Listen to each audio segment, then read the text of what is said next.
भगवान विष्णु के अवतार श्री राम का नाम कौन नहीं जानता है। रामायण महाकाव्य के रचयिता महर्षि वाल्मीकि ने अपने ग्रंथ में लिखा है कि भगवान श्री राम में वैदिक सनातन धर्म की आत्मा कहे जाने वाले सभी गुण विद्यमान हैं। भगवान राम को पुरुषों में सबसे उत्तम पुरुष अर्थात मर्यादा पुरुषोत्तम भी कहा जाता है। भगवान श्री राम के बारे में महर्षि वाल्मीकि द्वारा अनेक कथाएं लिखी गई हैं। वाल्मीकि के अलावा प्रसिद्ध महाकवि तुलसीदास ने भी श्री राम के महत्व को लोगों को समझाया है। भगवान राम ने कई ऐसे महान कार्य किए हैं जिसने हिंदू धर्म को एक गौरवमयी इतिहास प्रदान किया है।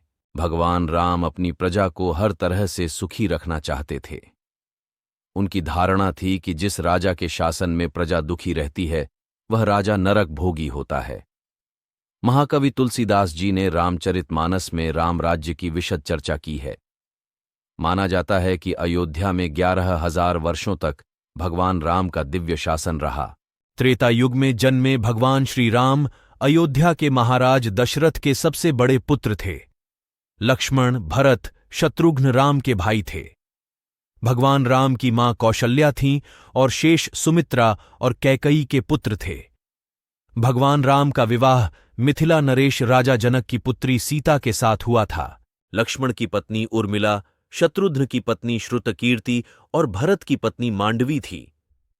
विवाह के पश्चात भगवान राम को राजा दशरथ ने रानी कैकई के कहने पर 14 वर्ष के लिए वनवास पर भेज दिया था, क्योंकि एक वचन के अनुसार कैकेयी राजा दशरथ से कुछ भी मांग सकती थी।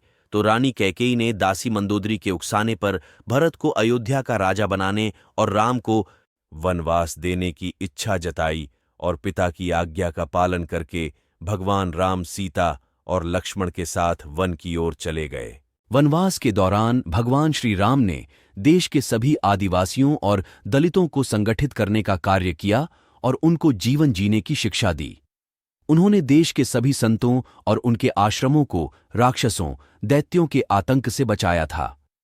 अपने 14 वर्ष के वनवास के दौरान भगवान राम ने भारत की सभी जातियों और संप्रदायों को एक सूत्र में बांधने का कार्य किया।